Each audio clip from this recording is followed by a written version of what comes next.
Vistiplau unànime als comptes de l'Ajuntament solsoní. APS La CUP considera excessiva la despesa de 28.000 euros d'alcaldia i protocol. En l'últim ple municipal de Solsona, celebrat el 28 de juliol, es van aprovar per unanimitat els comptes del 2017, que es van tancar amb un superàvit de 293.120 euros. També es va donar llum verda a una modificació de crèdit per destinar 157.500 euros del romanent de tresoreria i inversió per aquest any, entre els quals hi ha el camí del cementiri, millores al magatzem municipal i obres als equipaments esportius.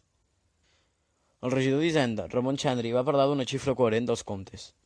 L'alcalde David Rodríguez va explicar que la partida d'alcaldia i protocol funciona de calaix de sastre per imprevistos o inversions extres com va passar amb la gossera, enllumenat de Nadal o transports adaptat per les últimes eleccions.